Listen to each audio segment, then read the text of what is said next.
ചേട്ടാ പ്രജന ഇരിക്കുക. നേരത്തെ ഇറങ്ങിയ ഞാനുണ്ടല്ലോ പ്രജന ഇന്ന് കോതമംഗലം വരെ പോവാണ്. അവിടെ നമ്മുടെ കൈരളി ബാൻഡ് സെറ്റിന് ഗംഭീര മേളം നടക്കുന്നുണ്ടെന്ന് അറിഞ്ഞു. ഇന്ന് കണ്ടിട്ടേ ഉള്ളൂ ബാക്കി കാര്യം. കൈരളി കാണിച്ചിട്ട് ഞാൻ കേട്ടിട്ടുണ്ട്, പക്ഷേ ഈ കോതമംഗലം വരെയൊക്കെ പോയിട്ട് കാണാൻ മാത്രമുണ്ടോ? എന്റെ പ്രജന എന്തായി പറയുന്നത്? അത് നമ്മുടെ പെരുവനത്തിന്റെ പഞ്ചാരി, മട്ടന്നൂരിന്റെ തായമ്പക എന്നൊക്കെ പറയുന്ന പോലെ ഗംഭീര സാധനമല്ലേ. വരുന്നോ? അത്രയ്ക്ക് കോൺഫിഡൻസ് ആണെങ്കിൽ ഞാനുണ്ട്. ഗംഭീരോ? അപ്പൊ വിട്ടേക്കാം. ഇപ്പൊ ഇറങ്ങിയ നമ്മുടെ സമയത്ത്. ഓക്കെ വാ.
എന്റെ വിജയേട്ടാ, എന്താ പെർഫോമൻസ്, ഒരു രക്ഷയില്ലേട്ടാ.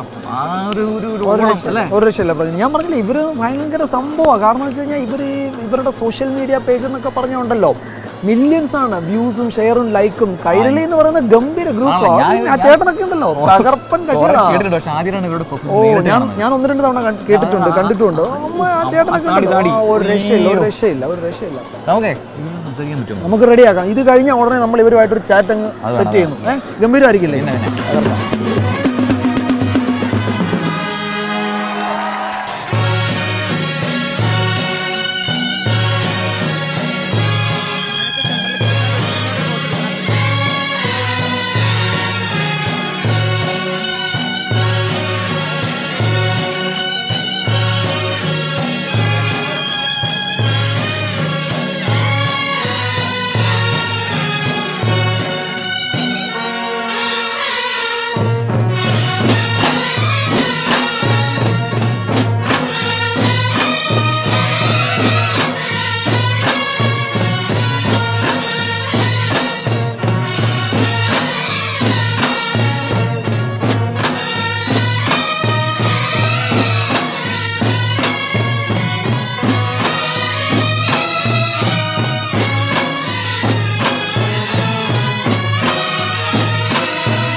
യെസ്, അപ്പോൾ ഇതാണ് കൈരളി ബാൻഡ് സെറ്റ് ചാലക്കുടി. കഴിഞ്ഞ ഏതാണ്ട് ഒരു 3.5 പതിറ്റാണ്ടായി കേരളത്തിൻ്റെ ശബ്ദമാണ് കൈരളി ബാൻഡ് സെറ്റ്. നമുക്കറിയാം പ്രജനെ, ഈ നേരത്തെ എന്താണ് പള്ളി പെരുന്നാളുകളിലൊക്കെ മാത്രമായി ബാൻഡ് സെറ്റ് ഉണ്ടായിരുന്ന ഒരു കാലമുണ്ട്. അതൊക്കെ മാറി ഇത് കേരളത്തിൻ്റെ ഒരു കലാപാരമ്പര്യത്തിൻ്റെ ഭാഗമായി ഈ ബാൻഡ് സെറ്റ് എന്ന ഈ കലാരൂപത്തെ അല്ലെങ്കിൽ ഈ സംഗീത രൂപത്തെ മാറ്റിയതിൽ ഏറ്റവും പ്രധാന പങ്ക് വഹിച്ച ഒരു ബാൻഡാണ്, ഒരു കലാകാരന്മാരുടെ സംഘമാണ് നമ്മളോടൊപ്പം നിൽക്കുന്നത് അല്ലേ? തീർച്ചയായിട്ടും. മാത്രമല്ല ഈ സോഷ്യൽ മീഡിയകളിലുണ്ടല്ലോ കൈരളി എന്ന് ജസ്റ്റ് ഒന്ന് ടൈപ്പ് ചെയ്താൽ തന്നെ ഈ ബാൻഡിന്റെ കുറെ പെർഫോമൻസ് ഇങ്ങനെ ഒന്നിന് പിറകെ ഒന്നായി വരും. അതെല്ലാം എന്താണ് പറയുക, മാസ്മരികം എന്നുള്ള പറയല്ലേ, അതുമാതിരിയുള്ള പെർഫോമൻസ് ആണ്. അപ്പം ഇവരുടെ ഒരു പെർഫോമൻസ് നേരിട്ട് കാണുക എന്നുള്ളതായിരുന്നു നമ്മുടെ ഒരു ലക്ഷ്യം. അത് സാധിച്ചു. അതിന്റെ കുറച്ച് വിശേഷങ്ങൾ കൂടി അവർക്ക് പറയാനുണ്ട്, അതുകൂടി ഞങ്ങൾ പ്രേക്ഷകരിലേക്ക് എത്തിക്കുകയാണ്. സാധാരണ നമ്മൾ പറയാറില്ലേ പിടിച്ചിരുത്തുന്ന സംഗീതം, ഇത് പിടിച്ചിരുത്തുകയല്ല, ഇത് ഇരിക്കുന്നിടത്ത് നിന്ന് നമ്മൾ എഴുന്നേറ്റ് എന്താണ് ഒരു ഉത്സവം ആഘോഷിക്കുന്നത് പോലെ ആഘോഷിക്കുന്ന സംഗീതമാണ്. ആടിപ്പോകും. അതാണ് കൈരളി ബാൻഡ് സെറ്റ് ചാലക്കുടിയുടെ പ്രത്യേകത. നമുക്ക് എനിക്ക് തോന്നുന്നു വിശേഷങ്ങളിലേക്ക് പോകാം. രാമചന്ദ്രൻ മാഷ്, പക്ഷേ നമ്മൾ ചന്ദ്രൻ മാഷ് എന്ന് പറയും. ചന്ദ്രൻ മാഷ് ഇതിന്റെ ചരിത്രം പറയും ചുരുക്കി. ഏതാണ്ട് ഞാൻ നേരത്തെ തുടക്കത്തിൽ പറഞ്ഞതുപോലെ 3.5 പതിറ്റാണ്ട് അല്ലേ, 10-30 വർഷമായി നമ്മളുടെ കലാലോകത്തുണ്ട്. എങ്ങനെയാണ് മാഷ ഈ കൈരളി ബാൻഡ് സെറ്റ് ഉണ്ടാകുന്നത്? അതിൻ്റെ വളർച്ച എങ്ങനെ നിങ്ങൾ ലോകം കീഴടക്കി? ഇതിൻ്റെ വളർച്ചയെക്കുറിച്ച് പറയുകയാണെങ്കിൽ ആദ്യം ചാലക്കുടി കേരള എന്ന് പറഞ്ഞൊരു ടീമായിരുന്നു ഉണ്ടായിരുന്നത്. അത് 8 പേരുടെ ടീമായിരുന്നു. പിന്നെ അതിൽ നിന്നും 15 പേരായി. പിന്നെ അതിനുശേഷം ഞാൻ ആ ടീമിൽ നിന്നും വിട്ട് വേറൊരു ടീമിൽ പോയി. ആളൂർ ബാൻഡ് സെറ്റ് ഉണ്ടായിരുന്നു, ആളൂർ സെൻറ്റ് ജോസഫ്. ആ ടീമിൽ 2 വർഷം വർക്ക് ചെയ്തു. അതിനുശേഷമാണ് ഞങ്ങൾ ആ ടീമിൽ ഉണ്ടായിരുന്ന കുറച്ച് പേര് അവിടെ നിന്ന് കൈരളിക്ക് വേണ്ടി അവിടെ നിന്ന് മാറുകയായിരുന്നു. അപ്പം കൈരളി എന്ന നാമധേയം ഞാനാണ് ഇട്ടത്. എൻ്റെ കൂടെ വന്ന അന്നത്തെ കാലത്ത് വന്ന കുറേ ആൾക്കാരുണ്ടായിരുന്നു. അപ്പോൾ അതിൽപ്പെട്ട ഒരാളാണ് ശ്രീമാൻ ഉണ്ണി, സൈഡറും വായിക്കുന്ന ആൾ. ബാക്കിയുള്ളവരിൽ കുറച്ച് പേര് ഇപ്പം ഇല്ല, വായിക്കുന്നില്ല. പിന്നെ അതിനുശേഷം ടീമിൽ വന്ന കുറേ പേരുണ്ട്. അത് 1987 കൈരളി ടീം സ്റ്റാർട്ട് ചെയ്യുന്നത്. കഴിഞ്ഞ കൊല്ലം മുതൽ, ദാറ്റ് മീൻസ് കഴിഞ്ഞ സീസൺ മുതൽ ഇപ്പോൾ mister Thomas, please come, Thomas എന്ന് പറയുന്ന ധർമ്മൻ, ഞങ്ങളിവനെ ധർമ്മൻ എന്ന് വിളിക്കുക. എൻ്റെ ഒരു ട്രംപറ്റ് സ്റ്റുഡൻറ്റും കൂടിയാണ് ഇയാൾ. ആൾ എൻ്റെ കൂടെ മുമ്പ് വായിച്ചിട്ടുള്ള ആളാണ്. ഇപ്പോൾ ധർമ്മനാണ്, അതായത് തോമസ് ആണ് ഇപ്പോൾ ടീം കൊണ്ട് നടക്കുന്നത്. അതാണ് ചെറിയൊരു ചരിത്രം. പിന്നെ അതിനുശേഷം എൻ്റെ അനിയൻ മിസ്റ്റർ പ്രഹ്ലാദൻ ടീമിൻ്റെ പാട്ടുകളൊക്കെ കമ്പോസ് ചെയ്യുന്ന ആളാണ്. എൻ്റെ ആബ്സെൻറ്റിൽ മിസ്റ്റർ പ്രഹ്ലാദൻ, അതുപോലെ തന്നെ ഫ്രാൻസിസ്, അതുപോലെ തന്നെ തോമസ് ആണ് ചെയ്തുകൊണ്ടിരുന്നത്. അധ്യാപകൻ ഒക്കെ ആയിരുന്നു. അധ്യാപനാണ്.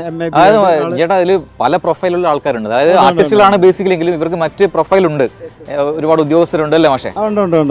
എങ്ങനെ ആളിനെ എടുക്കുന്നത്, ഇതിന്റെ റിക്രൂട്ട്മെന്റ് പ്രൊസീജിയർ എങ്ങനെ? അല്ല, അങ്ങനെയല്ല. സാധാരണ ഞാൻ പറയുന്നതല്ല, പുറത്തുള്ളവർ പറയുന്നത് ചാലക്കുടി കൈരളി ബാൻഡ് എന്ന് പറഞ്ഞു കഴിഞ്ഞാൽ ഒരു ബാൻഡ് ഇൻസ്റ്റിറ്റ്യൂട്ട് ആണെന്നാണ് എല്ലാവരും പറയുന്നത്. അപ്പോൾ അത് എന്തുകൊണ്ടെന്ന് അറിയില്ല. നല്ല പ്രാക്ടീസ് ഞങ്ങൾ കൊടുക്കാറുണ്ട്. അപ്പോൾ കൂടുതലും നമ്മൾ നന്നായിട്ട് വായിക്കുന്ന ആൾക്കാരെ പ്രോഗ്രാമിന് പോകുമ്പോൾ നമ്മൾ ജസ്റ്റ് ഒന്ന് നോക്കി വെക്കും. അങ്ങനെ നമുക്ക് പറ്റാവുന്ന ആൾക്കാരാണെങ്കിൽ ജസ്റ്റ് ഒന്ന് ചോദിക്കും. നമ്മുടെ വിജയേട്ടന് ചോദിക്കാൻ ഒരു കാരണമുണ്ട്. കാരണം വിജയേട്ടൻ ഒരു നമ്മുടെ 24 ഒരു മേളപ്രമാണിയാണ്. അപ്പം സെലക്ഷൻ വല്ലതും കിട്ടുമെന്ന് ചോദിക്കാൻ അതല്ലേ അല്ല, ഇതാണ് അത് വായിക്കുന്ന നോക്കിങ്ങനെ എങ്ങനെ വായിക്കുന്നു, അവരുടെ പെർഫോമൻസ് എങ്ങനെയാണ്, ഫിംഗറിങ് എങ്ങനെയാണ്, പാട്ടുകളൊക്കെ വായിക്കുമ്പോൾ ഏതെല്ലാം രൂപത്തിലാണ് വരുന്നത്, നല്ല സ്വഭാവം, അതും കൂടി ഇതിൻ്റെ ഒരു പ്രധാനപ്പെട്ട ഒരു ഘടകമാണ്. നല്ല സ്വഭാവം എങ്ങനെ വരുന്നു, പ്രോഗ്രാമിന് കറക്റ്റായിട്ട് വരുന്നുണ്ടോ, അങ്ങനെയുള്ള അങ്ങനെ ഒരു ചിട്ട ഉള്ളതുകൊണ്ടാണ് ഇങ്ങനെ പോകുന്നത്. അങ്ങനെ പോകും. ഇപ്പം ഞാൻ കണ്ണൂരുകാരനാണ്, ശരിക്കും വിജയേട്ടൻ കോട്ടയംകാരനാണ്.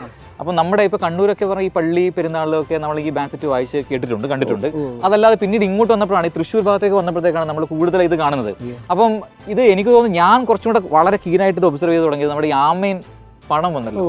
ആ പടത്തിൽ വന്നപ്പോൾ നമ്മുടെ ഈ ബാൻഡ് സെറ്റുകളുടെ മത്സരവും അവരുടെ ഒരു പ്രത്യേക രീതിയിലുള്ള അവരുടെ കൾച്ചറും അവരുടെ അതിന്റെ ഒരു പ്രാക്ടീസും അതൊക്കെ കണ്ടപ്പോൾ ഭയങ്കര ഒരു രക്ഷയില്ലാതെ. അപ്പം അങ്ങനെ ഈ സെറ്റുകൾ, ബാൻഡ് സെറ്റുകൾ തമ്മിൽ, ആ ടീമുകൾ തമ്മിലൊക്കെ ഒരു മത്സരമൊക്കെ ഇപ്പൊ ഉണ്ടോ? വളരെയധികം. ഇപ്പൊ മീഡിയ വന്നതോടുകൂടി ബാൻഡ് സെറ്റുകളുടെ ഒരു മത്സരം തന്നെയാണ്. അതായത് ഇപ്പോൾ ഉള്ള കേരളത്തിലുള്ള ഒരു 98% ബാൻഡ് ടീമുകൾ വളരെയധികം നന്നായിട്ട് പെർഫോം ചെയ്യുന്നവരാണ്. മാഷെ, നമുക്കൊരു കാര്യം ചെയ്യാം. അതിനിടയ്ക്ക് നമുക്കൊരു പാട്ട് എന്താണ് പ്രേക്ഷകർക്ക് കേട്ടില്ലെങ്കിൽ അല്ലേ, ഒന്നാമത് ക്രിസ്മസ് ആണ്, അപ്പം പാട്ടും എൻജോയ്മെന്റ് ഒക്കെയാണ്.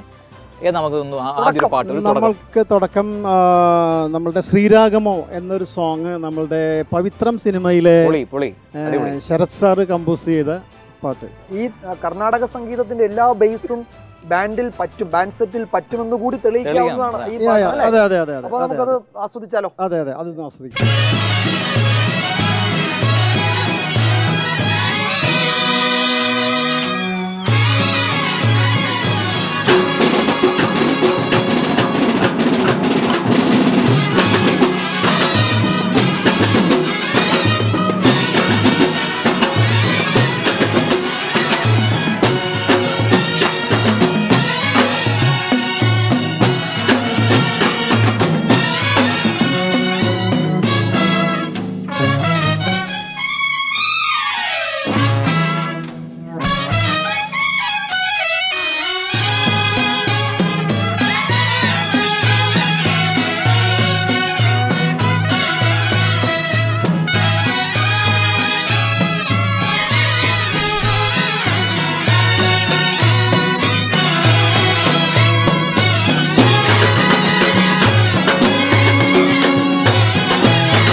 അപ്പോൾ ഇതാണ് മെലോഡിയസ് മൂഡുള്ള പാട്ടുകൾ, ഫാസ്റ്റ് നമ്പറുകൾ, അങ്ങനെ ബാൻഡ് സെറ്റിന് പറ്റാത്തതായിട്ടൊന്നുമില്ല എന്നത് കൈരളി തെളിയിച്ചിട്ടുണ്ടല്ലേ. നേരത്തെ നമ്മൾ പറഞ്ഞതാണ്, അപ്പോൾ ഒരേ താളത്തിലുള്ള പാട്ടുകൾ അല്ലെങ്കിൽ ഭക്തി ഗാനങ്ങൾ, അതൊക്കെയായിരുന്നു ഒരു കാലത്ത് ബാൻഡ് സെറ്റിൻ്റെ അതിലെ കേൾവിക്കാരെ സംബന്ധിച്ച്, അതിൻ്റെ ആസ്വാദകരെ സംബന്ധിച്ച് അവർക്ക് കിട്ടിയിരുന്നത്. അതൊക്കെ മാറി ഇപ്പോൾ എനിക്കറിയാം കോളേജ് യൂണിയൻ ഉദ്ഘാടനത്തിന് കൈരളി ചാലക്കുടിയുടെ ഒരു ബാൻഡ് സെറ്റ് ഉണ്ടെന്ന് പറഞ്ഞാൽ കുട്ടികൾക്ക് ഗാനമേള ഇല്ലെങ്കിലും കുഴപ്പമില്ല, അത് കേട്ടാൽ മതി. ആ നിലയിലേക്ക് ഇപ്പോൾ മധ്യ കേരളത്തിൽ പല കോളേജുകളിലും നമ്മളിപ്പോൾ ഉള്ളതും ഈ പറയുന്ന പോലെ അല്ലേ, കോതമംഗലത്തെ എൽദോ മാർ ബെസിലിയസ് കോളേജിലാണുള്ളത്. അവിടെ ഒരു ക്രിസ്മസ് സെലിബ്രേഷൻ ഒക്കെ കണ്ടാണ് നമ്മൾ ഇങ്ങോട്ട് വന്നത്. അതെ അതെ. ഇനി അടുത്ത വിശേഷങ്ങളിലേക്ക് പോയാലോ? എനിക്ക് ഇവിടെ തോന്നുന്നത്, നമ്മൾ പറഞ്ഞല്ലോ നേരത്തെ മാഷ് അധ്യാപകനായിരുന്ന സമയത്തും ഈ കലയുടെ ലോകത്ത് തന്നെ ഉണ്ടായിരുന്നു. ഇപ്പം ഏതാണ്ട് പൂർണ്ണമായും ഇതിനൊപ്പമാണെന്ന് തോന്നുന്നു, അല്ലേ? എങ്ങനെയാണ് ഇതിലേക്ക് എത്തിയത്? ഈ കുട്ടികളെ പഠിപ്പിക്കുന്ന പോലെ എളുപ്പമാണോ? അല്ലല്ലോ. അല്ല, കുട്ടികളെ പഠിപ്പിക്കുന്ന പോലെ തന്നെയാണ് ഇവിടെ. അതിനുള്ള കുറച്ചുകൂടി എളുപ്പമാണ് ഇവിടെ എന്ന് തോന്നുന്നു. ആണോ? അധ്യാപക ജീവിതത്തിൽ ഞാൻ എൻ്റെ വിഷയം സോഷ്യൽ സയൻസ് ആണ്. പക്ഷേ ഞാൻ വർക്ക് ചെയ്ത സ്കൂളിൽ ഒരു ചെറിയൊരു ബാൻഡ് സെറ്റ് ഞങ്ങൾ തുടങ്ങി വെച്ചിരുന്നു. പിന്നെ ചെറുപ്പം മുതൽ ഈ ബാൻഡുമായിട്ട് ബന്ധപ്പെട്ടതുകൊണ്ട് ജോലിയുള്ള സമയത്തും ഇടയ്ക്ക് ഞാൻ ക്ലാസ്സിന് കൈരളിയിൽ വരുമായിരുന്നു. ഇപ്പോൾ റിട്ടയർ ചെയ്തു, 2015 റിട്ടയർ ചെയ്തു. അതിനുശേഷം കൈരളിക്കൊപ്പമാണ്. ഇതിനോടുള്ള ഈ സംഗീത രൂപത്തോടുള്ള വലിയ അടങ്ങാത്ത ഒരു ക്രേസ്. അതെ അതെ അതെ അതെ. ആ ക്രേസ് ഉള്ളതുകൊണ്ടാണ് ഇപ്പോഴും ഇതിനൊപ്പം നിൽക്കുന്നത്. നിങ്ങളുടെ നാട്ടിലൊക്കെ ഇവർ വരാൻ തുടങ്ങിയല്ലോ, പിന്നെ പോപ്പുലറായി മാറി. കാരണം ഈ എനിക്കൊന്ന് സോഷ്യൽ മീഡിയ ഒരു ഇൻഫ്ലുവൻസർ ആണ് തീർച്ചയായിട്ടും. കാരണം ഇവരുടെ വീഡിയോസ് എല്ലാം ഈ മില്യൺ അടിച്ച വീഡിയോസാണ്. പല സംഭവങ്ങൾ, പഴയ കുറേ പാട്ടുകൾ, നമ്മൾ എന്താണ് പറയുക, ക്ലാസിക്കൽ സോങ്സ് ആണെങ്കിലും സെമി ക്ലാസിക്കൽ ആണെങ്കിലും ഇവർ വായിക്കുമ്പോൾ അതിന് വേറൊരു സുഖമാണ്. നമ്മളതിൻ്റെ ഇങ്ങനെ അലിഞ്ഞു പോകും.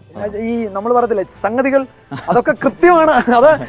അത് നമ്മൾ സ്റ്റേജിൽ കണ്ടല്ലോ, അതൊക്കെ കൃത്യമാണ്. എനിക്ക് തോന്നുന്നു അടുത്തൊരു പാട്ടിന് നമുക്ക് സമയം കാത്തിരിക്കാണ്, അല്ലേ മാഷ്? നമുക്ക് അടുത്ത ഏതാ വായിക്കുന്നത്? നമുക്കൊരു മെലഡി എല്ലാവർക്കും ഇഷ്ടപ്പെടുന്ന ഒരു പാട്ട് ഏതായിരിക്കും? അടുത്ത് നമുക്ക് ആസ്വദിക്കാം പാതിര പുള്ളുണർന്നു. ഈ പുള്ളിയും നല്ലൊരു മെലഡി സോങ് ആണ്.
ചേട്ടാ അതാണ് ജോൺസൺ മാഷ് എവിടെന്നെങ്കിലും ഇത് കാണുന്നുണ്ടാവും അല്ലേ? അദ്ദേഹത്തിന്റെ ഒരു മനോഹര സൃഷ്ടി ബാൻഡ് സെറ്റ് എങ്ങനെയാണ് അത് വായിക്കുന്നത് അല്ലേ? ഇതിലും ഈ പറഞ്ഞ ആ റിതം കയറി വരുമ്പോഴേ നമ്മൾ അറിയാതെ അതിലും നമ്മൾ താളം വെച്ചു അല്ലെ. മെലഡി സോങ്സ് പോലും നമുക്ക് ഈ രീതിയിൽ എൻജോയ് ചെയ്യാൻ പറ്റുന്നുള്ളതാണ്. ഈ ഓരോ സീസണിലും നിങ്ങൾക്ക് ഓരോ മാസ്റ്റർ പീസാണ്. ഞാൻ കഴിഞ്ഞ ദിവസം ഇങ്ങനെ നിങ്ങളെപ്പറ്റി അന്വേഷിച്ച സമയത്താണ് ഈ ഭരതത്തിലെ പാട്ട് നിങ്ങൾ അസാധ്യമായി വായിക്കുന്നത് ഞാൻ കണ്ടത്. ഈ ഇത്രയും എന്താണ് നമ്മൾ ഈ കർണാടക സംഗീതത്തിൻ്റെ എല്ലാ സംഗതികളും ഉള്ള ഒരു പാട്ടാണല്ലേ? നമുക്ക് പാടാൻ തന്നെ വലിയ ബുദ്ധിമുട്ടാണ്. ദാസേട്ടനെ പോലെ അനുഗ്രഹീതനായ ഒരാള് പാടി അങ്ങ് അതിൻ്റെ ഏറ്റവും ഉന്നതിയിൽ എത്തിച്ച ഒരു പാട്ടാണ്. അതെങ്ങനെയാണ് നിങ്ങൾ അത് ഒരു ബാൻഡ് സെറ്റ് അത് എങ്ങനെ അവതരിപ്പിക്കുന്നുള്ളത് നമ്മളിങ്ങനെ കണ്ണു വീഴ്ചിരുന്ന് കണ്ടിട്ടുണ്ട്.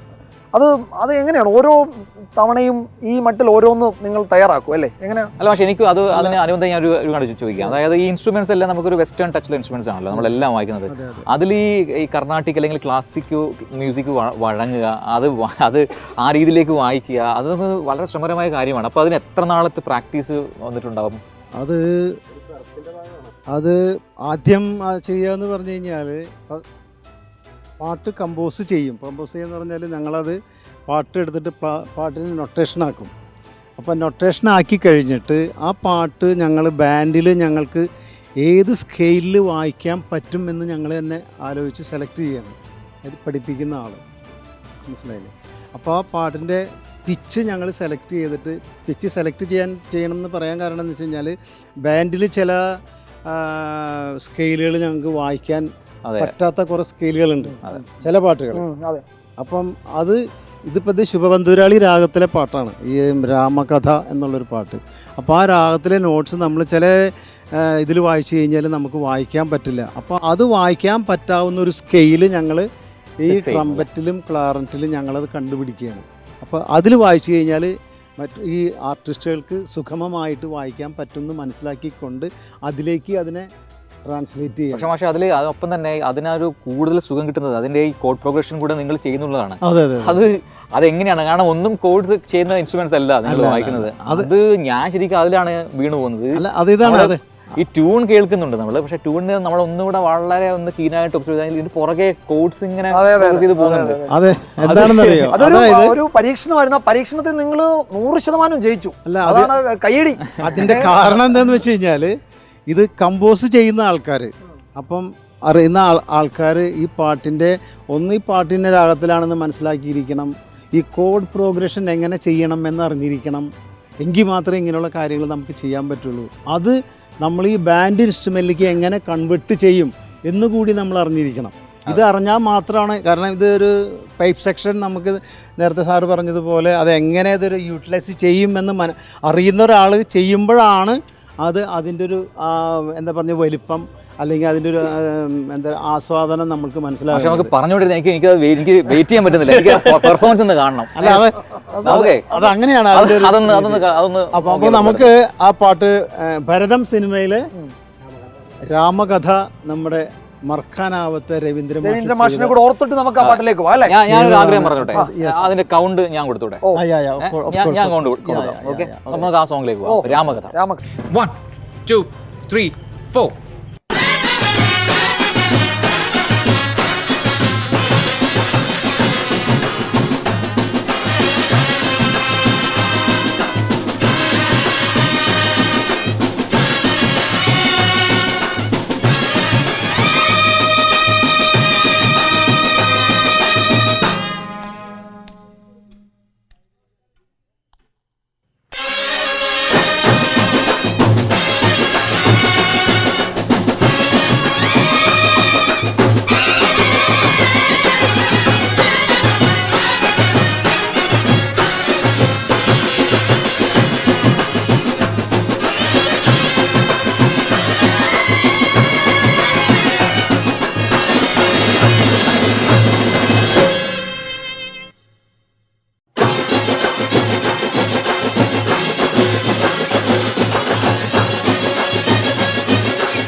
പക്ഷേ ഈ കോളേജിലൊക്കെ ആണെങ്കിൽ അല്ലെങ്കിൽ ഉത്സവങ്ങളോ പെരുന്നാളോ അല്ലെങ്കിൽ പൊതുപരിപാടിയോ ഒക്കെ ആയിട്ട് അവിടെ ആളുകൾ ആവശ്യപ്പെട്ടില്ലേ ആ പാട്ട് വായിക്കുക, ഈ പാട്ട് വായിക്കുക.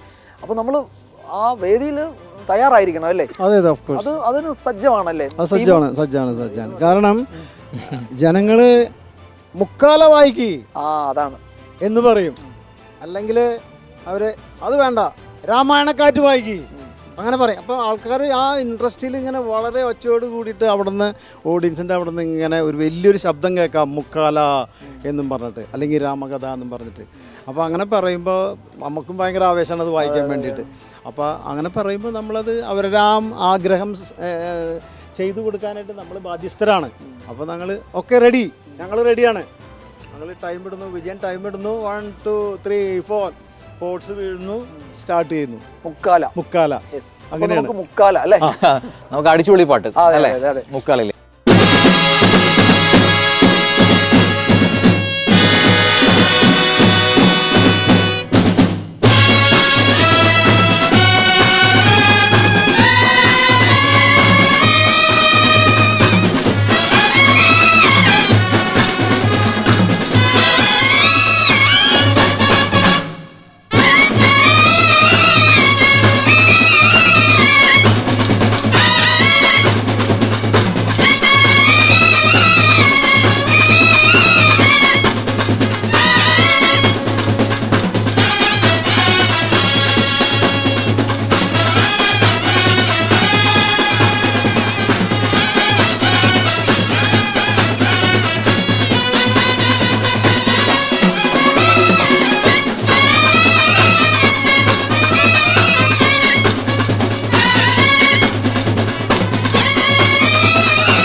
വിജയേട്ടാ, ഇപ്പോൾ ഇപ്പം നേരത്തെ മാഷ് പറഞ്ഞില്ലേ, കാരണം ഈ ഓഡിയൻസ് ഇങ്ങനെ പറയും, പല സജഷൻസ് പറയും, അപ്പോൾ അത് അവർക്ക് ആവേശം ഇങ്ങനെ മൂത്ത് നമ്മൾ അത് വായിച്ചു പോകും എന്നാണ് ടീമിൻ്റെ എല്ലാവരുടെയും അഭിപ്രായം. ഇതാണ് ശരിക്കും ഫാൻസ് എന്ന് പറയുന്ന സംഭവമുണ്ട്. കൈരളി ബാൻഡിനൊരു ഫാൻ ബേസ് ഉണ്ട്, വലിയൊരു ഫാൻ ബേസ് ഉണ്ട്. കാരണം മില്യൺസ് ഓഫ് വ്യൂസ് ആണ് ഇവരുടെ ഓരോ വീഡിയോസിന് കിട്ടുന്നത്. അപ്പം ഈ ഫാൻസിനെയൊക്കെ എങ്ങനെ അവരുടെ ആ ഒരു എന്താ പറയുക അവരുടെ ഇഷ്ടമൊക്കെ അതിങ്ങനെ പിടിച്ചു നിർത്തണമല്ലോ, കാരണം കുറേ വർഷങ്ങളായതുണ്ട്. അപ്പോൾ അതിനായിട്ട് നിങ്ങൾ അപ്ഡേറ്റ് ചെയ്യണം, പുതിയ പാട്ടുകൾ നിങ്ങൾ പഠിക്കണം. ഏറ്റവും എനിക്ക് തോന്നുന്നു ലേറ്റസ്റ്റ് ലിയോയിലെ പാട്ടടക്കം നേരത്തെ നമ്മൾ വായിക്കുന്നത് കേട്ടു അല്ലേ? അപ്പോൾ അതൊക്കെ എങ്ങനെയാണ് ടൈം കണ്ടെത്തുന്നത് നിങ്ങൾ? അല്ല, ഞങ്ങൾ എല്ലാവരും പല പല സ്ഥലങ്ങളിൽ വർക്ക് ചെയ്യുന്ന ആൾക്കാരാണ്. അപ്പോൾ സാധാരണ അതിൻ്റെ പ്രാക്ടീസ് തുടങ്ങുന്നത് ഞങ്ങൾ മെയ് മാസത്തിലാണ്. അല്ല, മെയ് മാസം കഴിഞ്ഞ് ഇപ്പോൾ സീസൺ അവസാനിക്കുന്നത് സീസൺ തുടങ്ങുന്നത് എപ്പോഴാണ്? തുടങ്ങുന്നത് ജൂൺ മാസത്തിലാണ്. ജൂണിലാണ് സീസൺ തുടങ്ങാന്ന് പറഞ്ഞു കഴിഞ്ഞാൽ ജൂണിൽ ഞങ്ങളുടെ പ്രാക്ടീസ് തുടങ്ങും. പ്രാക്ടീസ് തുടങ്ങിയിട്ട് ആഴ്ചയിൽ 2 ദിവസം ക്ലാസ് വയ്ക്കും. അപ്പോൾ ചിലപ്പോൾ ഒരു പാട്ട് അല്ലെങ്കിൽ 2 പാട്ട് അങ്ങനെ പഠിക്കും. അപ്പോൾ ആ സമയത്ത് ഞങ്ങൾ പറ്റാവുന്ന കുറേ പാട്ടുകൾ ഞങ്ങൾ സ്റ്റോക്ക് അനുസരിച്ച് പഠിക്കും. അത് കഴിഞ്ഞിട്ട് പിന്നെ ചിലപ്പം പ്രോഗ്രാം തുടങ്ങുന്നത് സെപ്റ്റംബറിലായിരിക്കും. സെപ്റ്റംബർ ഫസ്റ്റ് പ്രോഗ്രാം വരുന്നത് 7ഉം 8ഉമാണ് കുന്നംകുളത്ത് ആർത്താറ്റ് എന്ന് പറയുന്ന സ്ഥലത്താണ്. സ്ഥിരം വേദിയല്ലേ? സ്ഥിരം വേദിയാണ് അത്. അപ്പോൾ അവിടെ നിന്ന് തുടങ്ങി പിന്നെ പ്രോഗ്രാം സ്റ്റാർട്ടായി. അപ്പോൾ ഫസ്റ്റ് പ്രോഗ്രാമിന് പോയി കഴിഞ്ഞാൽ നമുക്ക് ഏകദേശം അവിടുത്തെ ഓഡിയൻസിൻ്റെ അല്ലെങ്കിൽ ജനങ്ങളുടെ ഇത് എന്താണെന്ന് ഇൻട്രസ്റ്റ്, അവരുടെ ടേസ്റ്റ് പൾസ് പിടികിട്ടും. ഏതാണ് പാട്ട് അവർക്ക് ആവശ്യമുള്ളത് നമ്മൾ അവരിങ്ങോട്ട് നമുക്ക് ചോദിക്കും. അപ്പോൾ അവരിപ്പോൾ ചോദിക്കുന്ന പാട്ടുകൾ ഞങ്ങൾ പിന്നെ പഠിക്കാനുള്ള ഇത് ചെയ്യും. കൈരളിയുടെ അടുത്ത ജനറേഷൻ സമ്പന്നമാണല്ലേ കല. നിങ്ങളുടെ പേരും പെരുമയും നിലനിർത്താൻ പറ്റുന്ന ഒരു അടുത്ത ജനറേഷൻ റെഡി. അങ്ങനെ ആവട്ടെ എന്ന് ദൈവത്തോട് പ്രാർത്ഥിക്കുകയാണ്. ഈ പുതിയ ആളുകളെ പറഞ്ഞല്ലോ, ഇപ്പൊ പലരെയും പരിചയപ്പെടുത്തി.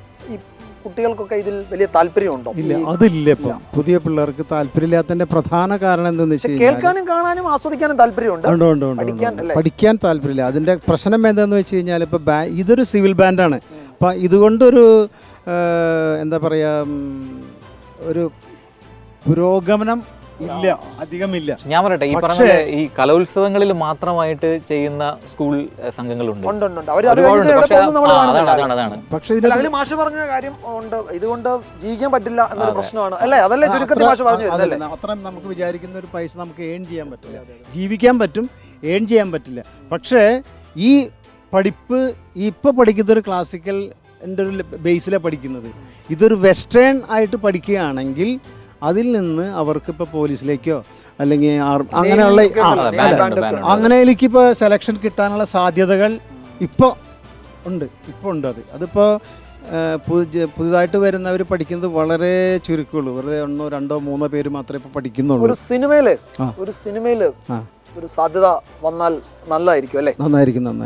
കലാകാരന്മാർ ഒരിക്കലും ഈ പറയുന്ന പോലെ മാറ്റി നിർത്തപ്പെടേണ്ടവരല്ല, നിർത്തപ്പെടില്ല എന്ന് നമുക്ക് പ്രതീക്ഷിക്കാം അല്ലേ? അത് ആ മട്ടിൽ സിനിമയിലും അങ്ങനെ വരട്ടെ. പേരും പെരുമയും അങ്ങനെ എല്ലാ മേഖലയിലും എത്തട്ടെ. അതാണ് ഞങ്ങൾക്ക് പറയാനുള്ളത്. തീർച്ചയായിട്ടും ഈ ക്രിസ്മസിന്റെ സമയത്ത് ഒരു പ്രതീക്ഷയുടെ ഒരു സമയമാണല്ലോ.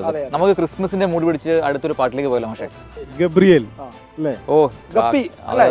ക്രിസ്മസ് എന്ന് കേട്ടാൽ നമ്മുടെ മനസ്സിൽ ആദ്യം വരുന്ന പാട്ട് മാത്രമല്ല, കൈരളി ബാൻഡിന്റെ അതൊരു മാസ്റ്റർ പീസ്. മുമ്പേ ഞാൻ നോക്കുമായിരുന്നു, ഇവര് മറ്റേ മുക്കാലൊക്കെ വായിക്കുന്ന സമയത്ത് ഇവരുടെയൊക്കെ കൈകൾ ഇങ്ങനെ അങ്ങനെ ചലിക്കുന്നതിന്റെ വേഗം എന്ന് പറയുന്നുണ്ടല്ലോ, ഒന്നും പറയാനില്ല.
ഒരു തരത്തിൽ വലിയ സന്തോഷമുണ്ട്. കാരണം ഇത് കൈരളി ബാൻഡ് സെറ്റ് ചാലക്കുടി അവരെ ഒരിക്കൽ കൂടി ഇങ്ങനെ ഒരു വേദിയിൽ പ്രേക്ഷകരിലേക്ക് എത്തിക്കാൻ കഴിഞ്ഞു എന്ന വലിയ സന്തോഷമുണ്ട്. അവരുടെ മുഴുവൻ കഥയും ഇതല്ല. എനിക്ക് തോന്നുന്നു ഒരു സിനിമയ്ക്ക് പറ്റിയ കഥയാണ്. ഒരു കൂട്ടം കലാകാരന്മാരുടെ ജീവിതം, അവരുടെ അശ്രാന്ത പരിശ്രമം, അതിനുവേണ്ടിയുള്ള അവരുടെ സമയവും ജീവിതവും ഒക്കെ അതിനുവേണ്ടി മാറ്റിവെച്ച് ഇങ്ങനെ സദാ സന്നദ്ധരായി നിൽക്കുന്ന ഒരു വലിയ കൂട്ടം ആളുകളെ, അവരെ സ്നേഹിക്കുന്ന നാട്ടുകാരെ ഒക്കെയാണ് നമ്മൾ ഇത് അന്വേഷിച്ച് ചെല്ലുമ്പോൾ കാണാൻ കഴിയുന്നത്. അങ്ങനെ ഈ ക്രിസ്മസ് ദിനത്തിൽ, ഒരു പ്രതീക്ഷയുടെ ദിനത്തിൽ ഈ കൈരളി ബാൻഡ് സെറ്റ് ചാലക്കുടി എന്ന ഈ വലിയ ഗ്രൂപ്പിനെ ഒരിക്കൽ കൂടി പ്രേക്ഷകരിലേക്ക് എത്തിക്കാൻ കഴിഞ്ഞത് വലിയ സന്തോഷമുണ്ട് ഞങ്ങൾക്ക്. മാത്രമല്ല ഇവരുടെ പെർഫോമൻസ് അടുത്തുനിന്ന് കാണാൻ പറ്റി, ആസ്വദിക്കാൻ പറ്റി, അതും വലിയ സന്തോഷം. അപ്പോൾ ഇനിയും വേദികൾ ഉണ്ടാവും, നമ്മൾ തീർച്ചയായിട്ടും വിളിക്കും അല്ലേ? നമ്മൾ കാണും. താങ്ക് യു സോ മച്ച് അല്ലേ. അപ്പം എനിക്ക് പറയാനുള്ളത്, ഞങ്ങൾക്കെന്ന് പറഞ്ഞാൽ ചാലക്കുടി കൈരളി ബാൻഡ് കമ്പനിക്ക് ഞങ്ങൾ അപ്രതീക്ഷിതമായി കിട്ടിയ ഈ ഒരു സന്തോഷം, ഈ ഒരു അനുഭവം 24 ചാനലിനോടും അതുപോലെ തന്നെ ഫ്ലവേഴ്സ് TV ചാനലിനോടും വളരെയധികം കടപ്പെട്ടിരിക്കുന്നു. അപ്പോൾ താങ്ക് യു. 24